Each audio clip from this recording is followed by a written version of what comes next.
ఏటి ఇంత అర్జెంట్ గా రమ్మన్నారు? ఏటి సీఎం? అటు చూడు. పురుషద్వేషి సమాజం.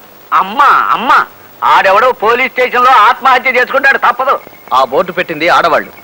పురుషుల్ని, పురుషుల పౌరుషాన్ని సవాల్ చేశారు. ఆ బోర్డు అక్కడ ఉండడానికి వీల్లేదు అప్పలస్వామి. ఎవరి ఇంట్లో ఎవరి పురుషద్వేషి సమాజం ఎత్తినోళ్ళు ఆడవాళ్ళై పుట్టి ఇంతకి బరి తెగిస్తారా? కమాన్, బయటికి రండి.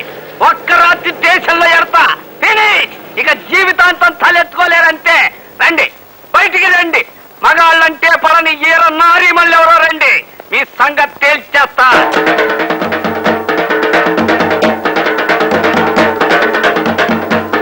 ఈ సమాజం పెట్టింది మేమే. ఏంటి, ఏం చేస్తావు? అంటే అది మరి ఇది ఓసారి లోపలికి రా, మాట్లాడుకుందాం. అదే ఎందుకు లోపలికి ఎందుకు? అక్కర్లేదు, ఏం అక్కర్లేదు. పెట్టుకోండి. ఎవరికి ఇష్టమైన సమాజాలు వాళ్ళు పెట్టుకోవచ్చు, అందులో తప్పే ఉంది. నాకు చేసేలో పని ఉంది, వస్తా. ఇదిగో ఇదిగో అప్పలస్వామి, ఇట్రా. నువ్వు కూడా ఈ ఆసనం ఒంటికి మంచిది. ఏంటి ఆసనాలా? ఇప్పుడు అక్కడ 4 ఆసనాలు అయినాయి, నన్ను నొగ్గండి బాబు. అప్పలస్వామి, గురువు గారు, మాటలు రాని పశాన్ని బూతు పాటలు రాశాడని కేసెట్టి జైల్లో తోయించేయగలను గానీ ఆ బోర్డు అక్కడి నుంచి దించడం నా వల్ల కాదు, నన్ను నొగ్గేయండి.